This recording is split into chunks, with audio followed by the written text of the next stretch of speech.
আসসালামু আলাইকুম। কি অবস্থা সবার? আশা করি সবাই ভালো আছি। স্বাগতম সবাইকে আরো একবার লার্ন আপ একাডেমিতে।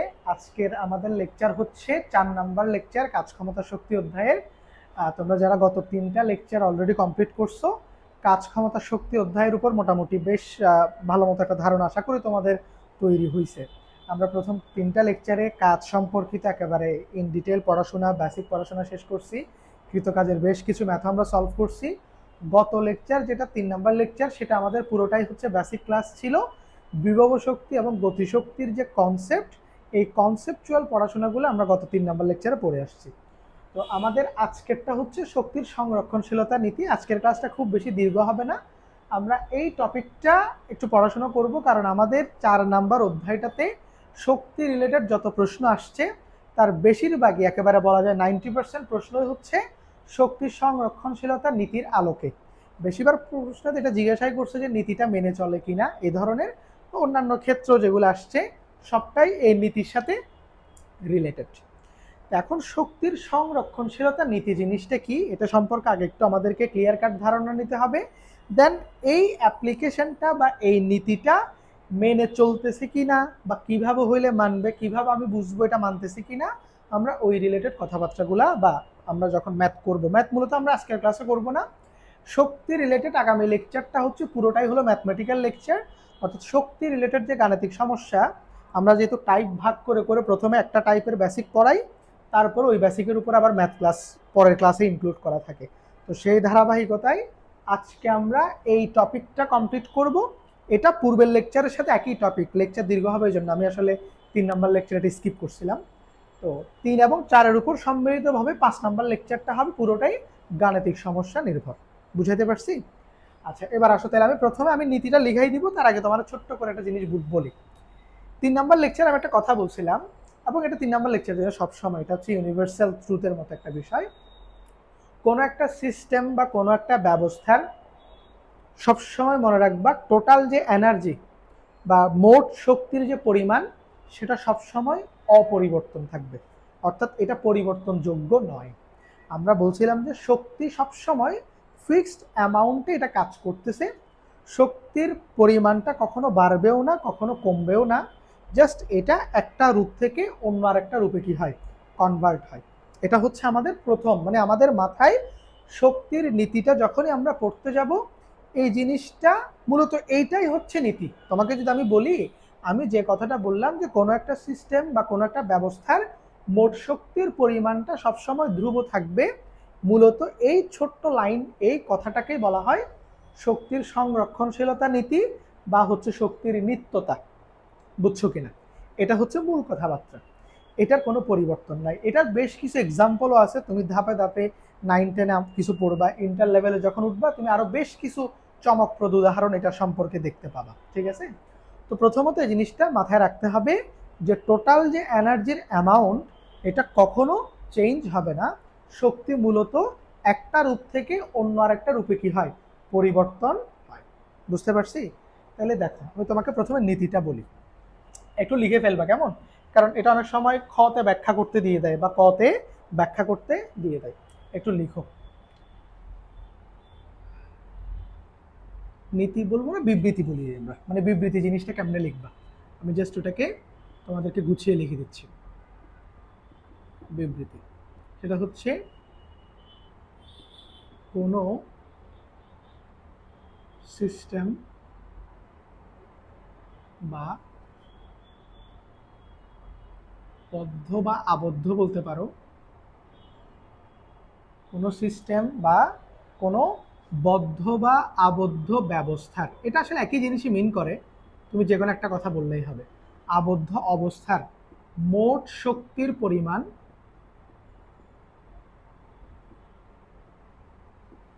মোট শক্তির পরিমাণ সর্বদা বা সবসময় কি থাকবে, ধ্রুব থাকবে। সবসময় কি থাকবে, ধ্রুব থাকে। মোট শক্তি কখনো চেঞ্জ হয় না। এবং এখানে আরেকটা কথা বলবা, শক্তি শুধুমাত্র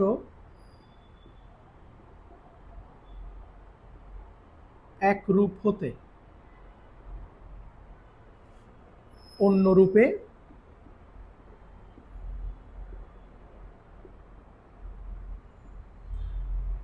এটাকে কি বলে, এক রূপ থেকে অন্য রূপে, মানে এক রূপ থেকে অন্য রূপে পরিবর্তন হয়ে যায় আর কি, ঠিক আছে।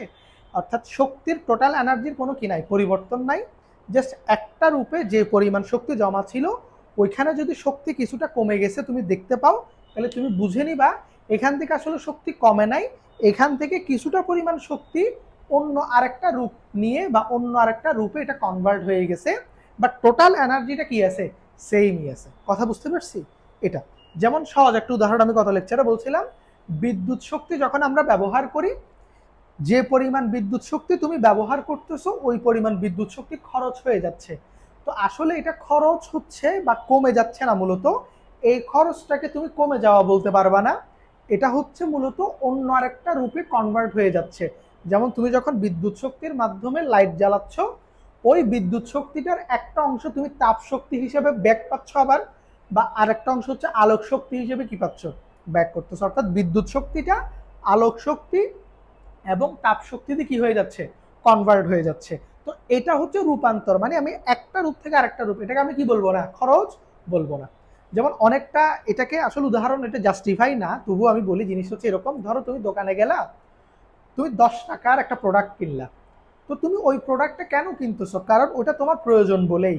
তো তুমি যখন দোকানিকে 10 টাকা দিচ্ছ, দোকানি তখন তোমাকে 10 টাকার প্রোডাক্ট দিচ্ছে, এখানে মূলত তোমার টাকাটা তোমার কাছেই আছে, ওই 10 টাকাটা একটা প্রোডাক্টের রূপে বা একটা প্রোডাক্ট আকারে তোমার মধ্যে কি হয়েছে, মানে জমা হয়েছে, বা তুমি সেটাকে ব্যাক পাইছো। মূলত ওই 10 টাকা পরিমাণে সম্পদ তুমি আবার কি করছো, কিনে নিছো। তাহলে 10 টাকাটা তুমি আসলে কাইন্ড অফ কি করছো, রূপান্তর করে ফেলছো কিসে, ওই প্রোডাক্টের মাধ্যমে। কথা বুঝতে পারছি? এটা হচ্ছে মূলত কি, এই যে রূপান্তর যে প্রসেসটা আমরা বললাম সেটা। তাহলে মনে রাখতে হবে, শক্তি ধ্বংস হয় না, সৃষ্টিও হয় না, শক্তি শুধুমাত্র এক রূপ থেকে অন্য রূপে রূপান্তরিত হয়। রূপান্তরিত, এটা একটু মনে রাখবা। এটা হলো শক্তির নিত্যতা বা শক্তির সংরক্ষণশীলতা নীতি, একে শক্তির নিত্যতা বলা হয়। তো বিবৃতিতে যদি আসে এই কথাটা লিখলেই হবে, বুঝছো কিনা? এটাই হচ্ছে মূল কথাবার্তা। মানে এখানে একটাই কি পয়েন্ট, সেটা হলো কোনো একটা সিস্টেমের মধ্যে সরবরাহকৃত যে শক্তিটা আছে ওই শক্তিটা কখনোই কি হবে না, পরিবর্তন হবে না। এটা তোমাকে একটা জিনিস চিন্তা করতে হবে, এটা একটা সিস্টেম বা টোটাল একটা আবদ্ধ অবস্থার কথা চিন্তা করতে হবে। আবদ্ধ অবস্থা মানে এখানে কিছু জিনিস আছে লজিক্যাল, তোমাকে ধাপে ধাপে এগুলো পড়তে হবে। তুমি এরকম অনেক এটা পড়ার পর তোমার মধ্যে অনেক কনফিউশন আসবে যে স্যার এটা কেমনে সম্ভব, শক্তি ধ্বংস হয় না, সৃষ্টিও হয় না। তো আমরা প্রতিনিয়ত দেখছি অনেক কিছু নতুন নতুন উদ্ভাবন করা হচ্ছে, ঠিক আছে, বা নতুন নতুন প্রযুক্তি আসতেছে, তো এগুলো সবগুলো শক্তি না, বা আমরা নতুন নতুন তেলের খনি গ্যাসের খনি কি করতেছি, আবিষ্কার করতেছি, তো স্যার শক্তি, আমি ওখান থেকে জ্বালানি শক্তি পাচ্ছি, তেল শক্তি, এগুলো ব্যবহার করে তো আমরা শক্তি উৎপন্ন করতেছি। এটা মূলত আসলে উদ্ভাবন করাটা বা তুমি তেলের একটা খনি খুঁজে পাইছো, এটা তোমার নতুন শক্তি যোগ করে নাই। একটা পুরো পৃথিবীতে বা পুরো মহাবিশ্বের জন্য কি পরিমাণ শক্তি, এটা আল্লাহ তাআলা প্রথম থেকে রিজার্ভ করে রাখছেন, এখানে ফিক্সড করা আছে। আমরা শুধু সেগুলোকে কি করতেছি, ব্যবহার করে একটা রূপ থেকে আরেকটা রূপে সেটাকে কনভার্ট করে চলতেছি। এই হচ্ছে বিষয়। আসলে আমরা নতুন করে কিছু উৎপন্নও করতেছি না, আবার কিছু ধ্বংসও করতেছি না, বিশেষ করে এনার্জির ক্ষেত্রে। কথা বুঝাইতে পারছি কিনা এটা? আর একটা বিষয় হচ্ছে, তুমি যখন শক্তির পরিমাণটা কনস্ট্যান্ট হিসাব করতে চাইবা, তোমাকে নির্দিষ্ট একটা আবদ্ধ সিস্টেম বা আবদ্ধ ব্যবস্থার কথা চিন্তা করতে হবে। ওই ব্যবস্থার বাইরের কোনো কিছুর সাথে তুমি ওই ব্যবস্থাটাকে চিন্তা করতে পারবা না। কথা বুঝাইতে পারছি? এই হচ্ছে মূল বিষয়। অর্থাৎ আমি যদি তোমাকে বলি, ধরো কথার কথা একটা উদাহরণস্বরূপ এভাবে বললে, ধরো একটা রুম আছে, একটা রুম, এটা একটা রুম, এই রুমের মধ্যে ধরো কথার কথা, শুধু আমি একটা ছোট্ট এক্সাম্পল দিচ্ছি, এই জিনিসগুলো নিয়ে অনেক বিস্তৃত পড়াশোনা সম্ভব, তোমাকে জাস্ট বোঝানোর জন্য। ধরো এখানে তুমি একটা লাইট রাখছো, এখানে একটা লাইট আছে। এখন তুমি এই সিস্টেমটার মধ্যে, এই আবদ্ধ সিস্টেমটার মধ্যে তুমি বিদ্যুৎ শক্তি মনে করো সরবরাহ করতেছো। তাহলে কথার কথা, তোমার এখানে বিদ্যুৎ শক্তি আছে, ওই বিদ্যুৎ শক্তিটাকে ব্যবহার করে তুমি এই ভাল্বটাকে কি করতেছো, মূলত জ্বালা। এখন উদাহরণস্বরূপ ধরো এখানে তোমার কাছে জমা আছে 500 জুল বিদ্যুৎ শক্তি কি আছে, জমা আছে। তুমি এই 500 জুল বিদ্যুৎ শক্তিকে কি করবা, খরচ করবা কিভাবে, লাইটটা জ্বালানোর মাধ্যমে।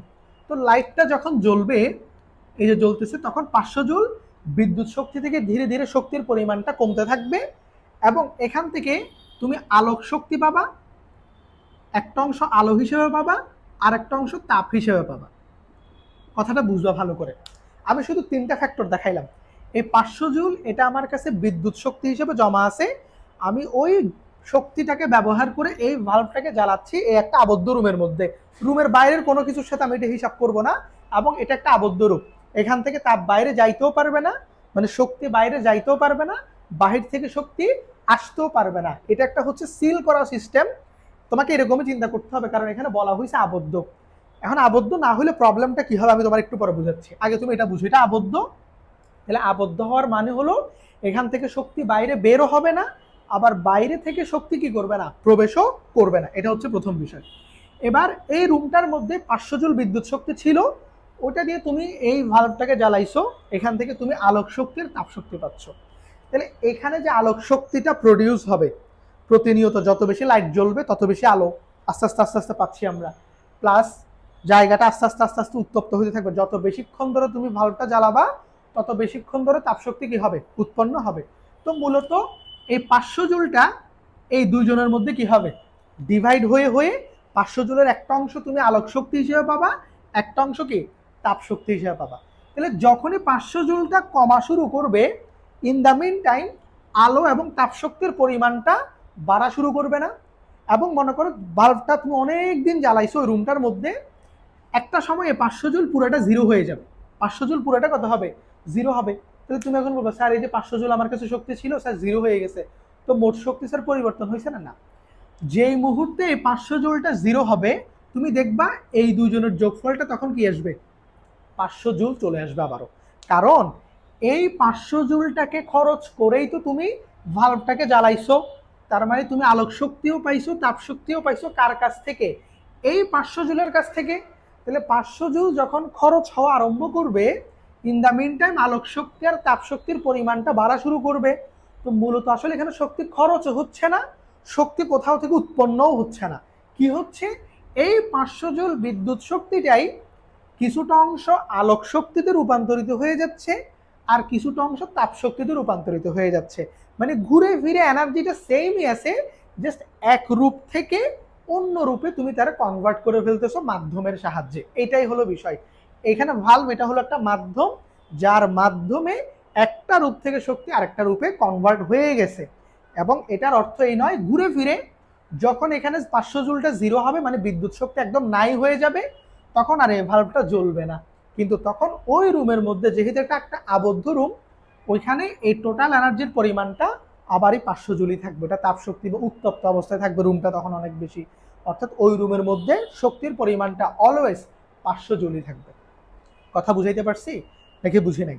অর্থাৎ এই 500 জুলটা খরচও হচ্ছে না, এই আলোক শক্তি তাপ শক্তি নতুন করে উৎপন্নও হচ্ছে না, নতুন করে হচ্ছে না, মূলত ওর কাছ থেকে ওরা কি হচ্ছে, কনভার্ট হয়ে যাচ্ছে। বুঝতে পারছি কিনা? এইটাই হলো মূলত নিত্যতা সূত্র বা নিত্যতার নীতি। তাহলে এই আবদ্ধ রুমটাতে কখনো শক্তি চেঞ্জ হবে না। এখন যদি আবদ্ধ না হইতো, কেন আমরা আলাদা করে সিস্টেমটা বদ্ধ বা আবদ্ধ এভাবে করে বলতেছি কেন? কারণ হচ্ছে আবদ্ধ সিস্টেম যদি চিন্তা না করো তুমি এনার্জিটাকে কখনো ফিক্সড করতে পারবে না। এখন মনে করো আমি যদি এই রুমটাকে আবদ্ধ না ধরতাম, ধরো রুমটা কোনো কারণে বাইরের পরিবেশের সাথে কি করতে পারে, শক্তির বিনিময় করতে পারে। ইনকেস যদি এটা হয় তাহলে এখানে 500 জুল, এটা যে ফিক্সড করে আমরা কনসেপ্ট দাঁড় করাইছি যে আমার কাছে 500 জুলই বিদ্যুৎ শক্তি আছে, ওইটা ধীরে ধীরে এই দুজনের মধ্যে চলে যাচ্ছে, তখন তুমি এটাকে ফিক্সড করতে পারতে না। কারণ 500 জুল এটা যদি আবদ্ধ না হয় সিস্টেমটা, তাহলে ও শক্তি বিনিময় করবে, হয় পরিবেশ থেকে ও শক্তি গ্রহণ করে ফেলবে, আদারওয়াইজ ও পরিবেশের মধ্যে শক্তি ছেড়ে দিবে। মানে ওর বিনিময়টা শুধু এই রুমের উপর ডিপেন্ড করতো না, তখন ও তখন পরিবেশ মানে এই রুমের চারপাশে যে পরিবেশ আছে তার সাথেও শক্তির বিনিময় করতো। তখন তুমি 500 জুল থেকে ইকুয়ালি এখানে 500 জুলটা পাইতে না। ও 500 জুল থেকে অন্য কোনো মাধ্যমে যদি শক্তি খরচ করে ফেলে তখন এখানে তার 500 জুল টোটালটা আসবে না কখনো, তখন তুমি নিত্যতা মিলাইতে পারবে না বা ব্রেক হয়ে যাবে রুলটা। কথা বুঝাইতে পারছি? এই জন্য আমরা কোনো একটা সিস্টেমে যখন নিত্যতা সূত্র অ্যাপ্লাই করতে যাই আমরা এটা আগে মেক শিওর করি যে ওই সিস্টেমটাতে সবকিছু হচ্ছে আবদ্ধ অবস্থায় আছে। আবদ্ধ অবস্থার অর্থ হচ্ছে শক্তি বাইরের পরিবেশের সাথে বিনিময় করবে না, গ্রহণও করবে না, বর্জনও করবে না। ওই আবদ্ধ সিস্টেমের মধ্যে শক্তিগুলো কি হবে, বিভিন্ন রূপে কনভার্ট হওয়া শুরু করবে। এই হচ্ছে মূল বিষয়। বুঝাইতে পারছি কিছুটা? কিছুটা জিনিসকে বুঝছি। এটা হচ্ছে থিওরিটিক্যাল ব্যাখ্যা। এই জিনিসটা তোমার বুঝার জন্য, মানে এই নিত্যতা সূত্রটা বা নীতিটাতে কি বলার চেষ্টা করা হচ্ছে বা আমরা কি বুঝতে পারতেছি, আমাদের জন্য এখান থেকে আউটকামটা কি, আমরা কি শিখবো, মূলত এই জিনিসটাই এখানে বললাম। ঠিক আছে কিনা? এখন আমি আপনাদেরকে বলি, আমরা তো ম্যাথ করতেছি হচ্ছে গতিশক্তি আর বিভব শক্তির জন্য। এক কথায় বলতে গেলে যান্ত্রিক শক্তির এই দুইটা রূপ নিয়ে হচ্ছে আমাদের সিলেবাসের পড়াশোনা। তো আমরা প্রথমে মূল নীতিটা দেখলাম, এবার এটাকে আমরা যান্ত্রিক শক্তির আলোকে দেখব। মানে যান্ত্রিক শক্তিও তো একটা টোটাল এনার্জি, এবং যান্ত্রিক শক্তির আমাদের কাছে দুইটা রূপ আছে, একটা বিভব শক্তি, একটা গতিশক্তি। তাহলে যান্ত্রিক শক্তি টোটাল, এটাকে আমরা টোটাল এনার্জি বলি। ঠিক আছে, এই টোটাল এনার্জি কয়জনের যোগফলের সমান? দুইজনের যোগফলের সমান, ইকে এবং ইপি। বুঝতে পারছি? তাহলে এটা হচ্ছে নীতি। নীতির কথা বললে তোমরা এটা লিখবা। এবার আসো যান্ত্রিক শক্তির নিত্যতা। এটা একটু করে আমরা ম্যাথ করব মূলত যান্ত্রিক শক্তির নিত্যতা দিয়ে। তাহলে এটা একটু লিখে রাখো, যান্ত্রিক শক্তির নিত্যতা। তাই যান্ত্রিক শক্তির নিত্যতা হচ্ছে মোট শক্তি বা ইটি। ইটি মানে টোটাল এনার্জি, এটা হচ্ছে ইপি প্লাস কি ইকের সবসময় কি হবে, সমান হবে। এটাকে আমরা কি বলি, যান্ত্রিক শক্তি বলি। মূলত একটা বস্তুর মধ্যে যে পরিমাণ শক্তি জমা থাকে, যান্ত্রিক শক্তি হিসেবে যে পরিমাণ শক্তি থাকে, ওটা মূলত তার মধ্যে দুইটা রূপে থাকতে পারে, হয় বিভব শক্তি অথবা গতিশক্তি, অথবা এই দুইজনের যোগফল। এমন হইতে পারে যে কোনো বস্তুর মধ্যে পুরো শক্তিটাই বিভব শক্তি, তখন পুরো বিভব শক্তিটাই হচ্ছে যান্ত্রিক শক্তি, ওর কোনো গতিশক্তি নাই। আবার কোনোটার হচ্ছে সম্পূর্ণটাই গতিশক্তি, কোনো বিভব শক্তি নাই, এটাও হইতে পারে। আবার হইতে পারে যে দোনোজনের মধ্যে দুইটা যোগফল আকারে আছে। কথা বুঝাতে পারছি কিনা? আমরা এক্সাম্পলে যাব, আশা করি ক্লিয়ার হয়ে যাবে। বুঝতে পারছি? এই হচ্ছে আমাদের যান্ত্রিক শক্তির নিত্যতার সূত্র, এটা যে total energy is equal to E P plus কি ইকে। আচ্ছা, এবার আসো এটার ব্যবহারটা আমরা কোথায় করব? আমরা মূলত করব হচ্ছে উচ্চতার ক্ষেত্রে। অর্থাৎ আমাদের এই চ্যাপ্টারের যে পড়াশোনা বা যে ম্যাথমেটিক্যাল প্রবলেম, সবগুলাই হচ্ছে উচ্চতা সংক্রান্ত। আমরা একটা বস্তুকে নির্দিষ্ট উচ্চতায় নিক্ষেপ করব বা একটা নির্দিষ্ট উচ্চতা থেকে ফেলে দিব, তখন আমাদেরকে এটার বিভিন্ন পয়েন্টে যে শক্তির পরিবর্তন, এটা আমাদেরকে হিসাব করতে বলবে বা বলবে যে এটা নিত্যতা সূত্র মেনে চলে কিনা।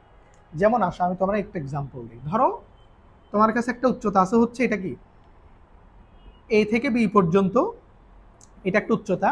তা আমি এখানে আরো কতগুলো পয়েন্ট নিলাম, এটা মনে করো সি, এটা মনে করো ডি। অর্থাৎ তোমার কাছে একটা বস্তু আছে কোথায়, এ বিন্দুতে। এবার এ বিন্দু থেকে তুমি বস্তুটাকে মুক্তভাবে কি করতেছ, ফেলে দিচ্ছ।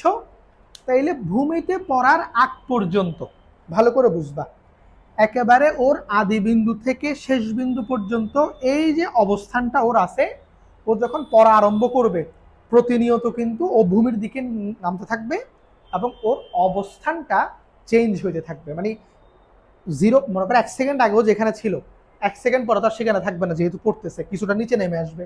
প্রতিনিয়ত ওর অবস্থানটা কি হবে, পরিবর্তন হবে। তো আমরা মূলত এখানে শক্তির নিত্যতা মানতেছে কিনা, আমরা সেটা কি করতে চাই, হিসাব করতে চাই।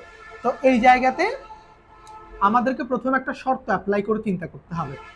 কারণ আমরা বলছিলাম শক্তির নিত্যতা যখনই তুমি অ্যাপ্লাই করবা বা চিন্তা করবা, তখন তোমাকে মনে রাখতে হবে ওই সিস্টেমটা, তুমি যে সিস্টেমের জন্য এই নীতিটা হিসাব করতে চাচ্ছ, ওটা একটা আবদ্ধ সিস্টেম। অর্থাৎ ওখানে তাপশক্তি বাইরের পরিবেশের সাথে, মানে কোনো প্রকার শক্তি বাইরের পরিবেশের সাথে কি করবে না, আদান প্রদান করবে না। তাহলে শর্ত হচ্ছে আমরা এই যে বস্তুর এই যে এখান থেকে এখানে পড়া, এই জিনিসটাকে যদি চিন্তা করি, আমরা এখানে প্রথমত এখানে ঘর্ষণ থাকবে, বাতাসের কি থাকবে, ঘর্ষণ থাকবে। আমরা ওই ঘর্ষণটাকে উপেক্ষা করব। অর্থাৎ প্রথমে তোমাকে মনে রাখতে হবে বাতাসের যে ঘর্ষণ সেটা উপেক্ষণীয়, এভাবে লেখা হয় উপেক্ষণীয়। মানে সেটাকে তুমি কি করতেছো, হিসাব করতেছো না। তাহলে বাতাসের ঘর্ষণ যদি তুমি হিসাব না করো, এই ক্ষেত্রে বস্তুর টোটাল এনার্জিটা বা টোটাল যান্ত্রিক শক্তিটা হয় গতিশক্তিতে রূপান্তরিত হবে অথবা বিভব শক্তিতে রূপান্তরিত হবে। মানে এই দুইটা রূপ ছাড়া এখানে অন্য কোনো মাধ্যমে শক্তি কি হচ্ছে না, রূপান্তরিত হচ্ছে না, বা অন্য কোনো মাধ্যমে শক্তির অপচয় ঘটতেছে না। আমরা শুধুমাত্র এই বস্তুটার জন্য বা এই সিনারিওতে আমরা শুধু বস্তুর যান্ত্রিক শক্তি হিসেবে দুই ধরনের শক্তিকে কাউন্ট করব, হয় বিভব শক্তি এবং কি গতিশক্তি। এখানে কোনো প্রকারের ঘর্ষণ, কোনো বাতাসের বাধা বা অন্য কোনো মাধ্যমে শক্তির ব্যয় এটাকে আমরা কনসিডার করতেছি না, না হলে তো আমাদের নিত্যতা মিলবে না। ঠিক আছে, আমরা পরে আরেকটু জিনিস বুঝাবো যেটা কেন আমরা উপেক্ষণীয় বা কেন আমরা হিসাব করতেছি না। আপাতত আসো, আচ্ছা দেখো, তোমার একটু আগে বুঝাই আমি। এ বিন্দুতে যখন বস্তুটা থাকবে একেবারে সর্বোচ্চ উচ্চতায়, একেবারে কি সর্বোচ্চ উচ্চতায়, সর্বোচ্চ উচ্চতায় বস্তুটা এখনো পর্যন্ত পড়া আরম্ভ করে নাই, মানে তুমি সর্বোচ্চ উচ্চতা থেকে সর্বোচ্চ উচ্চতায় বস্তুটাকে ধরে রাখছো, এই যেভাবে করে ধরে রাখছো। এখন তুমি মূলত এটাকে ছেড়ে দিবা, মুক্তভাবে যখন ছেড়ে দিবা তখন সে কি করবে, ভূমিতে পড়া আরম্ভ করবে। তাহলে একেবারে সর্বোচ্চ উচ্চতায় যখন আমি তাকে ছেড়ে দেই নাই, তখন কি তার কোনো প্রকারের গতিবেগ আছে, বা সে কি স্থির অবস্থায় না তখনও? মুক্তভাবে ছাড়বা, তো মুক্তভাবে ছাড়বা মানে আদিবেগটা শূন্য। তাহলে একেবারে টপ পয়েন্টে বস্তুর আদিবেগটা শূন্য। তাহলে আমি বলতে পারি এখানে বস্তুর বেগ হচ্ছে কত, শূন্য। তো বস্তুর যদি বেগ শূন্য হয় তাহলে অবশ্যই এটা মনে রাখতে হবে বস্তুর গতিশক্তিও কি হবে, শূন্য হবে। কারণ বস্তুর গতিশক্তি থাকবে কি থাকবে না পুরোটাই হচ্ছে বেগের পরিবর্তনের উপর নির্ভর করে। যেহেতু বেগের মানই শূন্য, কোনো পরিবর্তন নাই, সুতরাং তার কোনো ধরনের গতিশক্তি থাকার কোনো প্রশ্ন আসবে না। তাহলে এই পয়েন্টে সর্বোচ্চ উচ্চতায় কোনো বস্তুর মধ্যে যে পরিমাণ শক্তি কি থাকবে, জমা থাকবে, ওটা পুরোটাই মূলত তার বিভব শক্তি। অর্থাৎ এই জিনিসটা খুবই গুরুত্বপূর্ণ, এটা মনে রাখতে হবে, বুঝে মনে রাখতে হবে। সর্বোচ্চ উচ্চতায় বস্তুর কোনো প্রকার গতিশক্তি থাকে না। কেন থাকে না? কারণ সর্বোচ্চ উচ্চতায় বস্তুর গতিশক্তি শূন্য, কারণ বেগ শূন্য। দুই, সর্বোচ্চ উচ্চতায় বস্তুর যেটা মোট শক্তি সেটা পুরোটাই হচ্ছে মূলত বিভব শক্তি। কারণ আমরা বলছিলাম মোট শক্তি হলো বিভব শক্তি আর গতিশক্তির যোগফল। তো গতিশক্তি যদি শূন্য হয়ে যায় তাহলে ইপি ইকুয়াল টু কি হবে, ইটি হয়ে যাবে না। তাহলে টোটাল এনার্জিটা মূলত বস্তুর বিভব শক্তির সমান। এখন কথা হচ্ছে বিভব শক্তি কি, গত ক্লাস যারা করছো তারা নিশ্চয়ই জানো, কোনো বস্তুর যখন তুমি ভৌত অবস্থান পরিবর্তন করবা, এজেন্টের মাধ্যমে যে কাজটা করা হয়, আমরা বলছিলাম এজেন্টের মাধ্যমে যে কাজটা করা হয় বা অভিকর্ষ বলের বিরুদ্ধে যেটা করা হয় ওইটাই তার বিভব শক্তি। এই বস্তুটা সাপোজ ও তো মনে করো এই যে এ বিন্দুর যে উচ্চতা, নিজে নিজে তো ওই উচ্চতায় যায় নাই, ও প্রথমে নিচেই ছিল, কেউ না কেউ ওই বস্তুটাকে ওই উচ্চতা পর্যন্ত নিয়ে গেছে, জাস্ট ওইখান থেকে ছেড়ে দিবে। তাহলে মনে রাখতে হবে এই বস্তু তো নিজে নিজে এখান থেকে এখানে যাওয়ার কথা নয়। তাহলে এখান থেকে কেউ একজন তাকে নিয়ে গেছে, যে তাকে নিয়ে গেছে সে কিছুটা কাজ করছে। সাপোজ উদাহরণ, আমি গত ক্লাস উদাহরণ দিছিলাম যে আমি একটা বস্তা নিচতলা থেকে 5তলা বিল্ডিং এর ছাদে উঠাচ্ছি, ওই বস্তা তো নিজে নিজে বিল্ডিং এর ছাদে যাবে না, আমি কাঁধে করে তাকে উঠাইছি। তো ওই ব্যাগটাকে বা বস্তাটাকে যে আমি কাঁধে করে উপরে তুলতেছি, আমি এখানে শক্তি ব্যয় করতেছি না, শক্তি খরচ হচ্ছে না। তো আমরা তো বলছি শক্তি আসলে খরচ হয় না, মূলত তোমার থেকে যে শক্তিটা কমে যাচ্ছে বা আমি যে নেওয়ার জন্য আমার দিক থেকে যে শক্তির পরিমাণটা কমে যাচ্ছে, লস হচ্ছে, ওই শক্তিটাই ওই বস্তুর মধ্যে বিভব শক্তি হিসেবে জমা থাকে। তাহলে এজেন্টের কৃত কাজ, মানে আমি তো এজেন্ট, যে কাজ করতেছে ফিজিক্সে তাকে কি বলা হয়, এজেন্ট। তাহলে আমি বস্তাটাকে কাঁধে করে উপরে নিয়ে গেলাম, তাহলে এখানে এজেন্ট হচ্ছে আমি, আমার দ্বারা যে কাজটা হইছে ওই কাজটাই এই বস্তুর মধ্যে বিভব শক্তি হিসেবে জমা থাকবে। কথা বুঝতে পারছি? তাহলে এই জিনিসটা মাথায় রাখবা, সর্বোচ্চ উচ্চতায় কোনো বস্তুর গতিশক্তি সবসময় শূন্য, কারণ বেগ শূন্য, এবং পুরো শক্তিটাই মূলত তার বিভব শক্তি। কথা বুঝছো? তাহলে এ বিন্দুর জন্য যদি আমরা বলি, আমরা এ বিন্দুতে কিছু বিষয় বলে ফেলতে পারবো, সেটা হলো এ বিন্দুতে ভি শূন্য মানে বেগ শূন্য, বা ইউ লিখতে পারো। তাহলে ইকের মান কত হবে, শূন্য। ইকের মান যদি শূন্য হয়, টোটাল এনার্জি যেটা সেটা কার সমান হবে, পিপির সমান হবে। অর্থাৎ এমন তো হইতে পারে না যে ওইখানে কোনো বস্তুর টোটাল শক্তি শূন্য, এমন তো হইতে পারবে না। কথা বুঝছো? টোটাল এনার্জি কখনো কি হয় না, শূন্য হয়। তাহলে ইপি কার সমান হবে, ইটি। তাহলে মনে রাখবা সর্বোচ্চ অবস্থানে, সর্বোচ্চ অবস্থানে বস্তুর মোট শক্তি ও বিভব শক্তিটা সমান।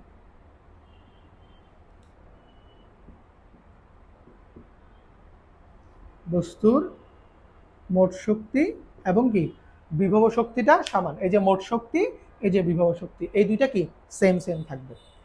এবার তুমি চিন্তা করো, সর্বোচ্চ অবস্থান থেকে বস্তুরে ছেড়ে দিছো। এবার বস্তু যখন এই পয়েন্টে আসবে, ধরো তুমি সি বিন্দুর জন্য, ও তো এখানে আরো অনেকগুলো পয়েন্ট হইতে পারে, তো আমরা একটা বিন্দু নিছি সি বিন্দু, কেউ চাইলে এটা আগে পরেও নিতে পারবে। এবার বস্তু যখন এই পয়েন্ট থেকে এখানে আসছে, এখানে কি তার গতিবেগটা শূন্য হবে? ভালো করে বুঝবা, এখানে কি গতিবেগ শূন্য হবে? শূন্য হবে না। যেহেতু এখান থেকে এখানে নামছে, অভিকর্ষজ ত্বরণের কারণে তার একটা বেগ থাকবে এখন।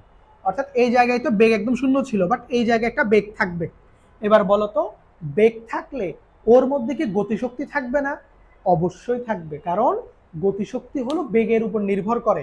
বেগ যখন শূন্য ছিল তখন গতিশক্তিও শূন্য হয়েছে, কিন্তু এখন তো বেগ আছে। ও যে পড়ছে এ থেকে যে সিতে আসছে, ওর তো একটা সময় লাগছে। তো ওই সময়ের মধ্যে অভিকর্ষজ ত্বরণের কারণে ওর গতিবেগটা কি পাবে? বৃদ্ধি পাবে। তাহলে আমি বলতে পারি যে এই পয়েন্টে সি বিন্দুতে বস্তুর কি কাজ করতেছে? ইকে কাজ করতেছে। ভালো করে বুঝবা, ইকে কাজ করতেছে। এখন তুমি চিন্তা করো, এই বস্তুর এখানে কোনো ধরনের গতিশক্তি ছিল না, কিন্তু এইখানে গতিশক্তি আসছে। তো আমি বলতে পারি এই গতিশক্তিটা ও প্রাপ্ত করছে কোনো না কোনো রূপ থেকে। ও গতিশক্তিটা ও তৈরি করা নাই, ও মূলত গতিশক্তিটা অন্য কোনো রূপ থেকে কি করছে? অর্জন করছে। তাহলে এখানে অন্য কোনো শক্তি কমে যাচ্ছে, ওই শক্তিটাই গতিশক্তিতে রূপান্তর হয়ে যাচ্ছে, যার কারণে এই বস্তুটা এখানে জিরো ছিল গতিশক্তি, এখানে গতিশক্তি বাড়ছে বা তার গতিশক্তির একটা ভ্যালু আসছে। বুঝতে পারছি কিনা? তাহলে এখানের তুলনায় এখানে বেগ যেহেতু বাড়ছে, তাহলে গতিশক্তি বাড়ছে। তো এই গতিশক্তি কি ও তৈরি করছে নিচ থেকে? না, মূলত এখানে অন্য কোনো শক্তি কি হচ্ছে? কমে যাচ্ছে। এবং সেটা কে জানো? সেটা হচ্ছে বিভব শক্তি। এই অবস্থানে বিভব শক্তির মানটা যত থাকবে, সি বিন্দুতে বিভব শক্তিটা তত থাকবে না। মূলত যতটুকু বিভব শক্তি এখান থেকে এখানে আসার কারণে, এখান থেকে এখানে অবশ্যই কম হবে বিভব শক্তি। কেন কম হবে সেই ব্যাখ্যা আসতেছি। তোমাদের মনে এটা প্রশ্ন আছে, স্যার কেন কম হবে, এটা আপনি কেমনে বুঝলেন? আসতেছি একটু। তো তুমি আপাতত আমার কথাটা এটুকু শোনো, যে এইখান থেকে এখানের গতিশক্তি বাড়ছে, কিন্তু এখানের তুলনায় এখানের বিভব শক্তিটা কমছে। তো যতটুকু বিভব শক্তি কমছে, মূলত ওই পরিমাণ বিভব শক্তি কিসে রূপান্তর হয়ে গেছে? গতিশক্তিতে রূপান্তর হয়ে গেছে। ওই জন্য তুমি এখানে নতুন করে বস্তুর কি পাইছো? গতিশক্তি পাইছো। এবার যদি ডি পয়েন্টে চিন্তা করো, ডি পয়েন্টে বস্তুর গতিশক্তি আরো বাড়বে, কারণ গতিশক্তি হচ্ছে বেগের উপর নির্ভরশীল। বেগ যত বেশি হবে, গতিশক্তিও তত কি হবে? বেশি হবে। বস্তু যত নিচের দিকে নামবে, বস্তুর গতিবেগটা বাড়বে না, সময়ের সাথে বস্তুর বেগ বাড়ে। গ্যালিলিও সূত্র ছিল বি প্রপোর্শনালস টু টি। তাইলে দেখো, এখান থেকে এখানে আসতে যে পরিমাণ সময় লাগছে, এখান থেকে এখানে আসতে আরো বেশি সময় লাগবে। তাহলে ও যত নিচে নামবে, বস্তুর বেগের মানটা বাড়তে থাকবে। তাহলে এ বিন্দুর তুলনায় সিতে বেগের মান বেশি, সি এর তুলনায় ডিতে এটা আরো বেশি। তাহলে এখানে গতিশক্তি আরো বেশি হবে। তাহলে এই জায়গাতে তো বস্তুর বিভব শক্তিও আছে, তাহলে বিভব শক্তিটা কি হবে? কম হবে। তো বিভব, তুমি নর্মালি চিন্তা এইভাবে করবা, একটা বস্তু যখন পড়ে মুক্তভাবে, বস্তুর গতিশক্তি ধীরে ধীরে ধীরে ধীরে বাড়ে এবং বিভব শক্তি ধীরে ধীরে ধীরে ধীরে কমে। তো মূলত এখানে কেউ বাড়তেছেও না, কেউ কমতেছেও না, ওই যে রূপান্তর হয়ে যাচ্ছে। মোট শক্তি সেম সবসময়, মোট শক্তি কি সেম। কথা বুঝতে পারছি? এই হচ্ছে মূল বিষয় আমাদের, এই যে নীতিটা আছে না, এটা। এবার আসো আরেকটু কিছু বেসিক কিছু প্রশ্নের উত্তর দিয়ে তারপর তোমাদেরকে জিনিসটা একটু বুঝাই দিব। সেটা হলো গতিশক্তি, বিভব শক্তি, এই জিনিসগুলোতে আমরা হিসাব কি করব মূলত। বিশেষ করে বিভব শক্তি, যে তোমরা এখান থেকে এখানে বিভব শক্তিটা কি ছিল? কম ছিল না, বা এখান থেকে এখানে বিভব শক্তিটা আরো কম। তো এটা আমরা বুঝবো কিভাবে? এটা বোঝার উপায় হচ্ছে, বিভব শক্তি নির্ভর করে তুমি বস্তুকে ভূমি থেকে কত উপরে রাখছো। বস্তু ভূমি থেকে যত বেশি উপরে থাকবে বস্তুর বিভব শক্তি তত বেশি হবে। তাহলে তুমি চিন্তা করো, এ বিন্দুটা ভূমি থেকে সবচেয়ে বেশি উপরে, তুমি এই সবগুলো পয়েন্টের মধ্যে চিন্তা করো না, বি তো ভূমি, এ হচ্ছে ভূমি থেকে সবচেয়ে বেশি উপরে, এই জন্য এখানে বিভব শক্তিটা সবচেয়ে বেশি। আমরা বলছিলাম ভূমি থেকে বস্তু যত উপরে থাকবে তত বিভব শক্তি বেশি হবে। তাহলে বি থেকে এ বিন্দুর উচ্চতা সবচেয়ে বেশি, এই জন্য এখানে বিভব শক্তিটাও সবচেয়ে বেশি। এরপরে দেখো সি এর উচ্চতাটা এটার তুলনায় কম ভূমি থেকে, এই জন্য এটার তুলনায় এখানে বিভব শক্তিটা কি হবে, কিছুটা কম হবে। এখানে দেখো ভূমি থেকে উচ্চতা আরো কমে গেছে, তাহলে এখানে বিভব শক্তি আরো কম হবে। তো সি আর ডি এর মধ্যে বিভব শক্তি বেশি কোথায় হবে, সি তে বেশি হবে যদি সি আর ডি হিসাব করি, কারণ ডি এর তুলনায় সি ভূমি থেকে বেশি উপরে আছে। এবং কোনো বস্তু যদি ভূমিতে থাকে, একদম ভূমিতে আছে, এই অবস্থায় তার বিভব শক্তি জিরো। কোনো বস্তু যদি একেবারে ভূমিতে থাকে ওই অবস্থায় তার বিভব শক্তি শূন্য, কারণ তুমি ভূমি থেকে বস্তুকে কোনো উপরে রাখো না একেবারে, মানে বস্তুর ভূমি থেকে উচ্চতাটা শূন্য, একেবারে ভূমির উপর।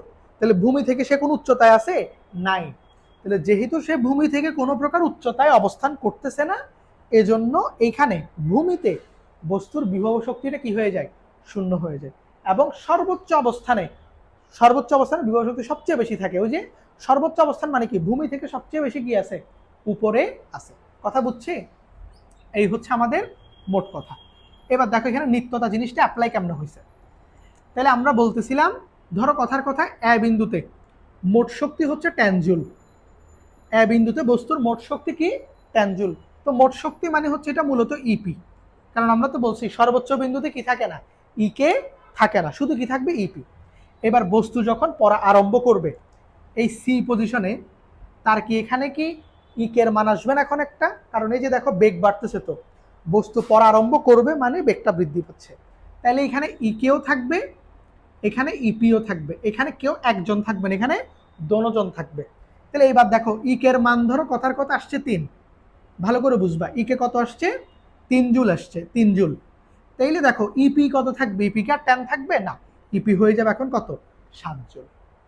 মূলত এই জিনিসটাই নিত্যতা। এই যে দেখো ইকে যে 3 জুল বাড়ছে, এই জন্য বিভব শক্তি 3 জুল কমে গেছে। তো যতটুকু বিভব শক্তি কমবে ঠিক ততটুকু পরিমাণের গতিশক্তি বেড়ে যাবে, মানে মূলত রূপান্তর। এই যে বলছিলাম না, নিত্যতা মানে রূপান্তর, এক রূপ থেকে আরেক রূপ। তাহলে এখানে পুরোটাই বিভব শক্তি ছিল, বেগ ছিল না, এই জন্য গতিশক্তি শূন্য। বাট এখানে তো বস্তুর বেগ আছে, আবার বস্তু ভূমি থেকে একটা উচ্চতায়ও আছে, এই জন্য বিভব শক্তিও থাকবে, কিন্তু এর তুলনায় এর বিভব শক্তিটা কম হবে। নিশ্চয়ই উত্তরটা এখন জানি কেন কম হবে, কারণ এইটা ভূমি থেকে বেশি উচ্চতায়, এই পজিশনটা ভূমি থেকে কম উচ্চতায়। তাহলে এইখানে বিভব শক্তি যত, এখানে তত হবে না। তাহলে বস্তু যখন সিতে আসবে তখন তার তুমি বিভব শক্তি 10 বলতে পারবে না, অবশ্যই বিভব শক্তি কমে যাবে। তো যতটুকু বিভব শক্তি কমবে এটা কি কোথাও গায়েব হয়ে যাবে না, যতটুকু বিভব শক্তি কমবে মূলত ততটুকু বিভব শক্তি গতিশক্তিতে রূপান্তরিত হবে। এবার ধরো ডি তে যদি হিসাব করি, ডি তো কি আছে, ইপি ইকে দোনোটাই থাকবে, কারণ ভূমি থেকে উচ্চতায়ও আছে, আবার বস্তু উপর থেকে কি নিচেও নামছে। তাহলে ইপি মনে করো এবার কথার কথা 3 জুল, মানে ইপি আরো কমে গেছে, কারণ দেখো না ভূমি থেকে বস্তুর উচ্চতা আরো কম, তাহলে এখানে ইপি কি আরো কমবে না, তাহলে ইকে হবে এখন কত, 7 জুল। এখন অনেকে বলতে পারে স্যার আপনি কেমনে বুঝলেন ইকে 7 জুল হবে, ইকে কি স্যার 5 জুল হইতে পারতো না, এখানেও আপনি ইকে 3 জুল বসাই ফেলছেন কিভাবে। মূলত তোমাকে মনে রাখতে হবে টোটাল এনার্জিটার কোনো চেঞ্জ হবে না। এ বিন্দুতে মোট শক্তি কত, 10 জুল। মোট শক্তিটা শুধু বিভব শক্তি ছিল, কারণ গতিশক্তি ছিল না, তাহলে এটাই হলো মোট শক্তি। তো এখানে এই দুইজন মিলে মোট শক্তি, তো এই দুইজনের যোগফলটা কত থাকতে হবে, 10 জুলই থাকতে হবে। তাহলে এখানেও দেখো টোটাল এনার্জি 10 জুলই থাকতে হবে, মোট শক্তির কোনো পরিবর্তন হইতে পারবে না।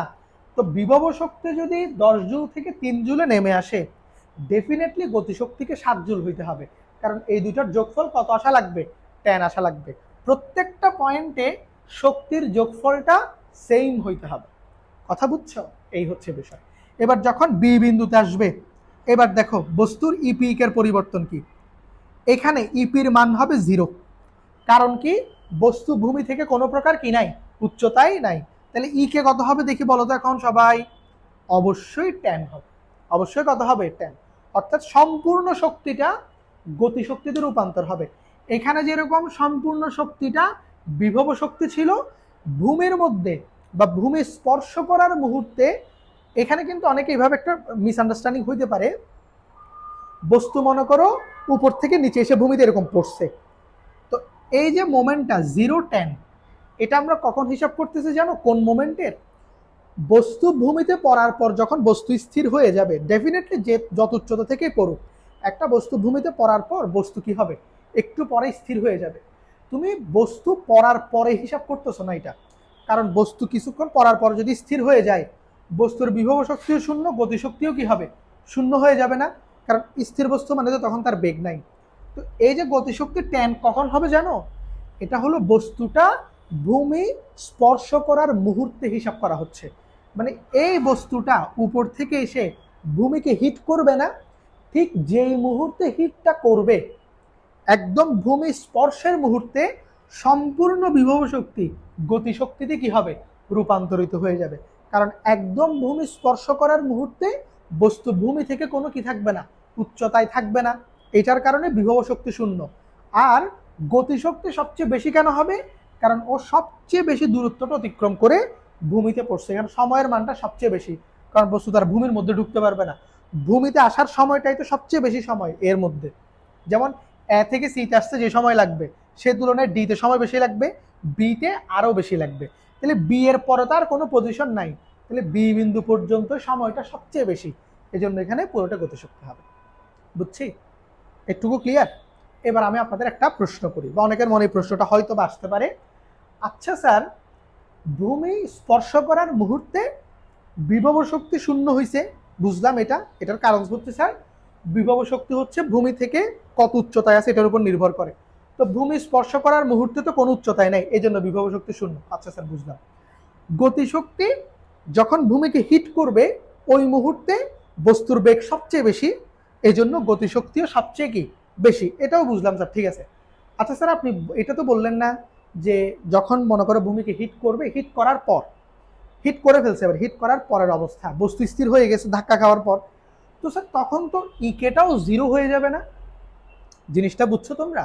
অর্থাৎ একটা বস্তু মনে করো উপর থেকে পড়ছে, তো পড়ছে মনে করো, পড়তে কথার কথা পড়ার জন্য আমি ধরলাম একটা বস্তু উপর থেকে নিচে একদম পড়তে 5 সেকেন্ড সময় নিছে, তখন মনে করো কেউ বলতেছে স্যার 6 সেকেন্ড যখন হবে তখন তো বস্তু ভূমির মধ্যে স্থির, ও তো পড়ে আছে এরকম, তো তখন তো স্যার তার ইপিও শূন্য, এটাও শূন্য, ইকেও তো শূন্য, কারণ ভূমিতে পড়ে যদি সেই স্থির হয়ে যায় তাহলে ভূমি থেকে সে কোনো উচ্চতায় নেই, এই জন্য ইপি শূন্য, আবার ভূমিতে পড়ার পর সে স্থির হয়ে গেছে তখন তার ইকেও শূন্য। তো স্যার এই যে শক্তি এটা গেল কই? হিট করার সময় অনেক বেশি শক্তি ছিল না, এই শক্তিটা স্যার কই গেছে গা? আপনি তো বলছেন শক্তির কোনো ধ্বংস নাই, তো স্যার এই যে দেখেন শক্তি ধ্বংস হয়ে গেছে, তো 10 থেকে 0 হয়ে গেছে, আসলে ধ্বংস হয়নি। এটা কি হয়েছে আমি তোমারে বলি, বস্তু যখন ভূমিতে আঘাতটা করবে, আঘাত করার সময় একটা শব্দ উৎপন্ন হবে না, বা মোটামুটিতে একটা শব্দ উৎপন্ন হবে, তো শব্দ ওইটা এক প্রকার শক্তি, তো ওই শক্তিটা কে উৎপন্ন করতেছে, ওটাকে কেউ নতুন করে জেনারেট করতেছে না, ওই বস্তুটা ভূমিতে পড়ার কারণেই শব্দটা তৈরি হচ্ছে, তো ওই শব্দের যে শক্তি সেটা মূলত এখান থেকে ব্যয় হবে, তাহলে এই অংশ থেকে একটা অংশ কি হবে, শব্দ শক্তি হিসেবে পরিবেশের সাথে ব্যয় হয়ে যাবে। আবার তুমি চিন্তা করো, ওই বস্তুটা যে স্থানে পড়বে ওইখানে ওই স্থানটা গরম হয়ে যাবে না, তাপশক্তি উৎপন্ন হবে না কিছুটা, ওই তাপশক্তিটাও এই গতিশক্তি থেকেই উৎপন্ন হবে, বা ওই গতিশক্তি থেকে রূপান্তরিত হবে বলা যায়।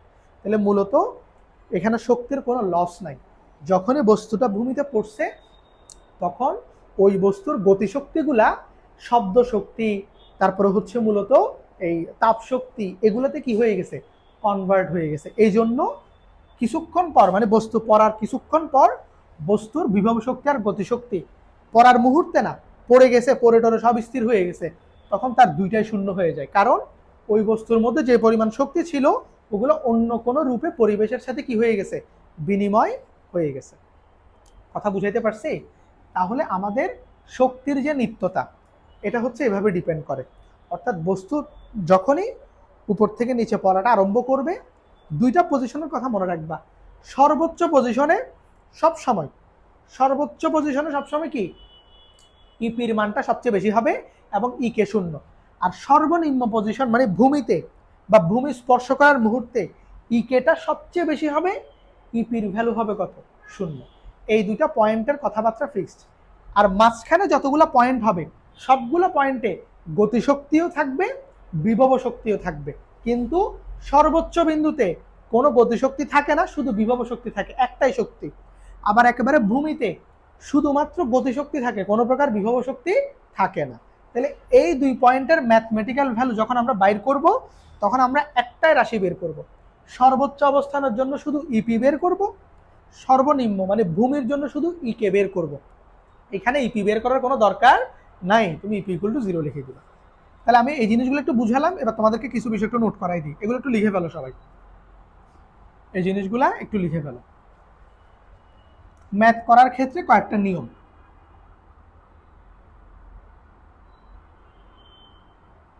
ম্যাথ করার ক্ষেত্রে তুমি এই বিষয়গুলো খেয়াল করবা ম্যাথ করার সময়, এই পয়েন্টগুলো। প্রথম পয়েন্ট, এটা অলরেডি লিখছিলাম আমি, তবু একসাথে গোছায় লিখে দিচ্ছি সব। সর্বোচ্চ বিন্দুতে, সর্বোচ্চ বিন্দুতে বিভব শক্তি বা গতিশক্তি শূন্য, এটা লিখে দাও। গতিশক্তি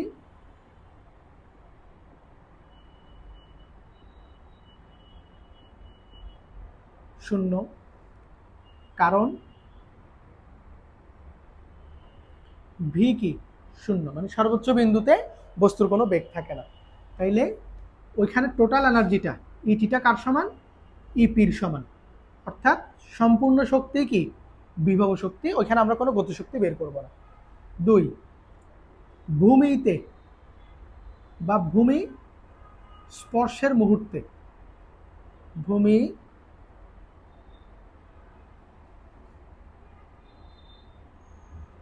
স্পর্শ করার মুহূর্তে ভি হচ্ছে ম্যাক্স থাকে, ভি এর মানটা সবচেয়ে বেশি থাকে, ভি ম্যাক্স।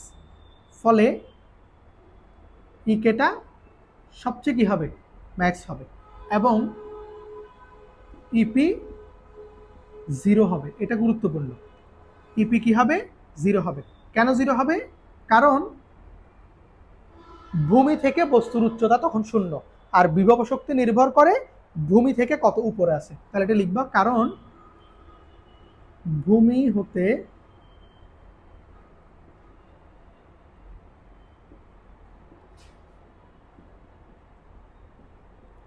বস্তুর উচ্চতা শূন্য, ভূমি থেকে বস্তুর উচ্চতা শূন্য, বিদায় ইপি এর ভ্যালুটা 0। এই দুটো হলো প্রথম পয়েন্ট, এগুলো মাস্ট মনে রাখতে হবে ম্যাথ করার সময়।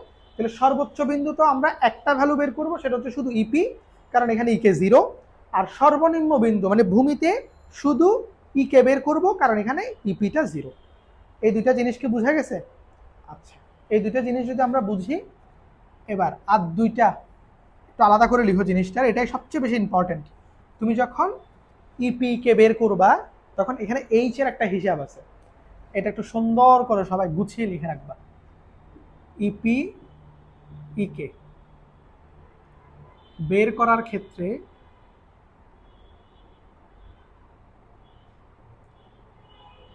এইচ এর হিসাব,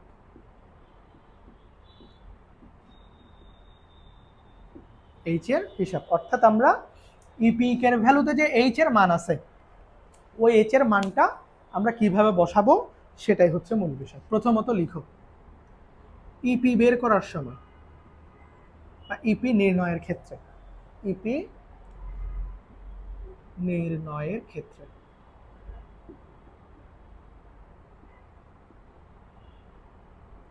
ইপি নির্ণয়ের ক্ষেত্রে যে বিন্দুতে, এখানে খেয়াল করো, আগে লিখে ফেলো, আমি তারপরে জিনিসটা বুঝাবো, আর একটু লিখে ফেলো আমার সাথে সবাই। যে বিন্দুতে ইপি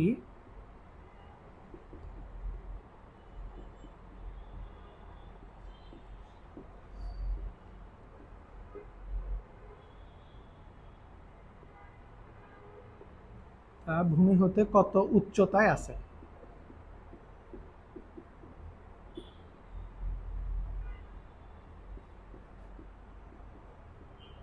তা হবে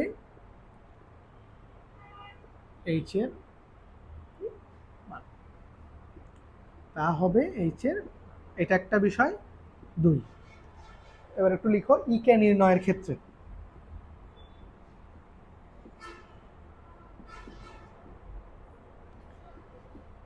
যে বিন্দুতে ই কে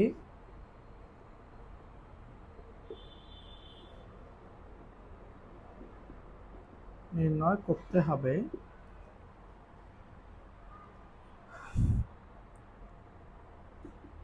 উপর, আচ্ছা এটা উপর না, এটাকে এভাবে লিখো, সর্বোচ্চ বিন্দু হতে ওই বিন্দুর, সর্বোচ্চ বিন্দু হতে ওই বিন্দুর উচ্চতা হবে এইচ এর মান। এই দুইটা লাইন একটু তোমরা আমার সাথে লিখে ফেলো। এই দুইটা জিনিস খুবই ইম্পর্টেন্ট ম্যাথ করার জন্য। এবার এই দুইটা আশা করি বুঝে গেছি, এগুলো তো ফিক্সড ভ্যালু। কেমন, এখানে মূলত একটা পয়েন্টে ইপি জিরো, একটা পয়েন্টে ইকে জিরো, এই কথাটাই বলা হয়েছে, এখানে আর কিচ্ছু নাই, এটার বাইরে তেমন কিছুই নাই। তো মূলত আমরা অন্যান্য পয়েন্টগুলোতে, যেমন সর্বোচ্চ আর সর্বনিম্ন বিন্দু ছাড়া মাঝখানে তো অনেকগুলো পয়েন্ট আছে যেগুলোতে আমাদেরকে ইপি কে বের করতে দিবে, তখন আমরা ইপি কে বের করার সময় এইচ এর একটা ঝামেলা আছে, এইচ কত বসাবা, এটা একটা মহা গুরুত্বপূর্ণ বিষয়। তো ওই এইচ এর জন্যই আমরা এটা হিসাব করছি। আচ্ছা আসো তোমার একটা এক্সাম্পল দিই। এটা এ বিন্দু, এটা বি বিন্দু, এটা সি বিন্দু। এতে এবং সিতে বের করার কোনো সমস্যা নেই, আমরা এসি মোটামুটি একটা আইডিয়া হয়ে গেছে। এখন আসো প্রথমত আমরা বি নিয়ে প্রথম একটু বলি। আচ্ছা বি না, এ থেকে আসে, আমরা তিনটা বিন্দু ধারাবাহিকভাবে বলি। ধরো তোমাকে বলা হয়েছে, এই যে আমি উচ্চতার ভ্যালুগুলো দিচ্ছি, এ থেকে বি এটা হচ্ছে মনে করো 10 মিটার, তারপরে মনে করো বি থেকে সি এটা হচ্ছে মনে করো 15 মিটার। ধরো তোমাকে উচ্চতা দিয়ে দিছে, এবার তুমি এই তিনটা পয়েন্টের মোট শক্তি বের করতে চাও।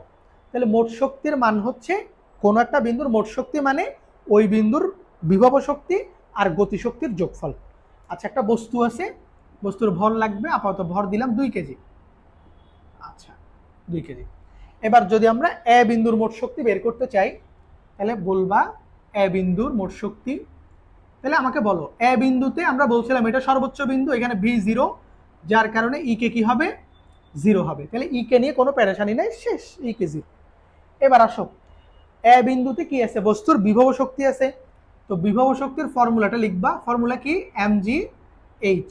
তো এম এর মান কত, 2 কেজি, জি কত 9.8, এইচ কত, এই এইচটা তোমাকে ভালো করে বুঝতে হবে। এই যে দেখো ইপি নির্ণয়ের ক্ষেত্রে যে বিন্দুতে ইপি নির্ণয় করতে হবে, তাহলে তুমি তো র্যান্ডম কোনো পজিশনে বের করবা না, ফিক্সড একটা পজিশনে ইপি কে বাইর করবা। যেমন আমরা কোন বিন্দুতে, এ বিন্দুতে করতেছি, তাহলে বিন্দুটা ফিক্সড করা লাগবে আগে। যে বিন্দুতে করতে হবে এ বিন্দু ফিক্সড করছি, ভূমি হতে কত উচ্চতায় আছে, তা মানে হচ্ছে ওই বিন্দুটা, মানে ওই বিন্দুটা ভূমি হতে কত উচ্চতায় আছে সেটাই হবে এইচ এর মান, কখন, ইপি বের করার সময়। তাহলে আমরা ইপি বের করতেছি এ বিন্দুতে, তাহলে এ বিন্দুটা ভূমি থেকে কতটুকু উপরে আছে, এসি পরিমাণ উপরে আছে না, মানে এই পুরো দূরত্বটার সমপরিমাণ কি আছে, উপরে অবস্থান করতেছে না এ বিন্দুটা।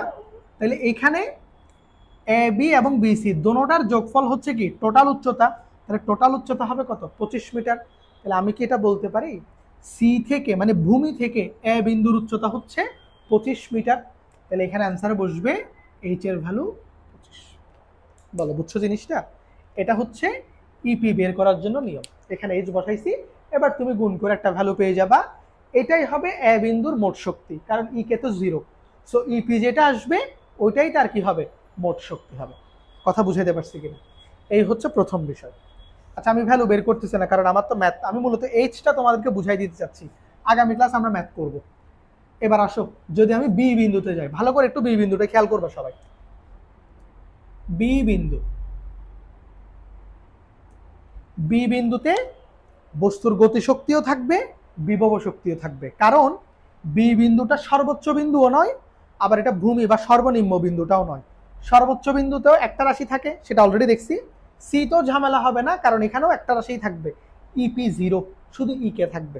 আচ্ছা আসো বি বিন্দুতে, প্রথমে ইপিটা বের করে, যেহেতু ইপিটা মাত্র শিখছি কেমনে বের করে আসো করি। এমজিএইচ, এমজির তো কোনো পরিবর্তন নাই, 2 কেজি ভর, 9.8 হচ্ছে অভিকর্ষীয় ত্বরণ। এইচ কত? তোমরা নিজেরা একটু উত্তর দেওয়ার চেষ্টা করো আগে। ওই রুলসটা, যে বিন্দুতে ইপি বের করব আগে বিন্দুটা ফিক্সড করা লাগবে।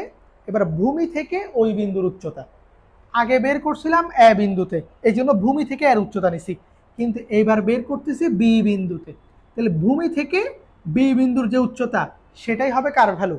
এইচ এর ভ্যালু। তাইলে দেখো তো ভূমি থেকে বি বিন্দুর উচ্চতা হচ্ছে কি বিসি এর সমান, তার মানে হবে কত? 15 মিটার। বুঝছো এখানে এইচ এর মান কেন 15 হয়েছে? বুঝতে পারছো? আগের বারে কিন্তু তুমি 25 মিটার বসাইছিলা, কারণ তুমি এর আগে এ বিন্দুর জন্য বের করছো, আর ভূমি থেকে এই বিন্দুর দূরত্ব হচ্ছে টোটাল দূরত্বের সমান, কিন্তু এখন তো বের করতেছো বিতে, সো বি বিন্দুর উচ্চতা হবে ভূমি থেকে কত? 15 মিটার। তো আমরা বিভব শক্তি বের করি যে বিন্দুর জন্য ওই বিন্দুটা ভূমি থেকে কত উপর আছে ওইটা বসে। ক্লিয়ার কিনা? আচ্ছা এবার আসো ইকে, ইকের বেলায় সূত্র বসাবো। ইকের বেলা এখন অনেকে বলবো স্যার ইকের সূত্র হচ্ছে হাফ এম ভি স্কোয়ার, আপনি যে এইচ করতেছেন এখানে এইচ কই, এইচ কোথায় বসাবো? মূলত তুমি ভি স্কোয়ারটাকে ভেঙে ফেলবা, যেমন হাফ এম ভি স্কোয়ারের জায়গায় তুমি লিখবা ইউ স্কোয়ার প্লাস 2gh। কেন? কারণ তুমি তো বি বিন্দুর বেগ বের করতে চাচ্ছ, তো বেগ তো তুমি ডিরেক্টলি জানো না, তোমাকে বলতেছে একটা বস্তু ভূমি থেকে উচ্চতা থেকে পড়তেছে, তো এইখানে বেগ কত হবে সেটা তোমার বের করা লাগবে না, তো তুমি বেগ বের করার জন্য তো এই ফর্মুলাটা ইউজ করবা। এখানে ইউর মানটা হবে 0, কারণ আদি অবস্থানে বস্তুর বেগ 0 ছিল, তুমি এই অবস্থানের বেগ বের করতে চাচ্ছ, তো এই অবস্থানের বেগ হবে কার সমান? 2gh এর সমান। বুঝতে পারছি? আচ্ছা এবার আসো, হাফ এম থাকলো, এটা 0, ইউ স্কোয়ারটা 0 আমি আর লিখতেছি না। এবার 2gh এর ভ্যালুটা, এই যে এইচ আছে না এখানে একটা, এবার এই এইচ এর ভ্যালুটা কত হবে এটা কেমনে হিসাব করব? এবার আসো এই যে ইকে নির্ণয়, এই পয়েন্টটার দিকে তাকাও। যে বিন্দুতে ইকে নির্ণয় করতে হবে, তাহলে কোন বিন্দুতে করতেছি এটা ফিক্সড করা লাগবে, আমরা ফিক্সড করছি এটা বি বিন্দুতে করতে চাই। যে বিন্দুতে ইকে নির্ণয় করা লাগবে সর্বোচ্চ বিন্দু হতে ওই বিন্দুর উচ্চতাই হবে এইচ এর মান। সর্বোচ্চ বিন্দু হতে ওইটার উচ্চতা, সর্বোচ্চ বিন্দু কোনটা? এটা ফিক্সড একটা বিন্দু, সবচেয়ে টপ হাই, এটাকে মানে টপ পয়েন্ট এই বিন্দু। এবার তুমি বের করতে চাও কিসের? বি বিন্দুর গতিশক্তি, তাহলে উচ্চতা হবে সর্বোচ্চ বিন্দু থেকে ওই বিন্দুর যেটা হাইট, মানে এ বি যেটা, এটাই হবে এখানের কি উচ্চতা। তাহলে এ থেকে বি হচ্ছে কত? 10 মিটার। এই সবাইকে এটা বুঝছো? ইকেটটা কি বুঝছো সবাই? ইপিটটা তো অলরেডি 2বার বলছি, ইকেটটা আবার একবার বলতেছি, খেয়াল করো। যে পয়েন্টের ইকে তুমি বের করবা, ধরো বিয়েরটা করতেছি এখানে, তাইলে সর্বোচ্চ বিন্দু থেকে ওই বিন্দুর যে দূরত্ব সেটাই হবে ইকের বেলায় এইচ এর মান। তাহলে আমরা ইকে বের করতেছি বি পয়েন্টে, তাহলে সর্বোচ্চ বিন্দু থেকে বি পয়েন্টের দূরত্ব কত? 10 মিটার। এটাই ইকে বের করার সময় এইচ হিসেবে কাউন্ট হবে, আর ইপি কাউন্ট হবে ভূমি থেকে কত উপরে আছে। তাহলে বি বিন্দুর ইপি হবে বিসির সমান, আর এখানে হবে এ বির সমান। বুঝছো? এটাই হচ্ছে ইপি ইকে বের করার নিয়ম। এবার দেখি সি বিন্দুটা বলতে পারো কিনা।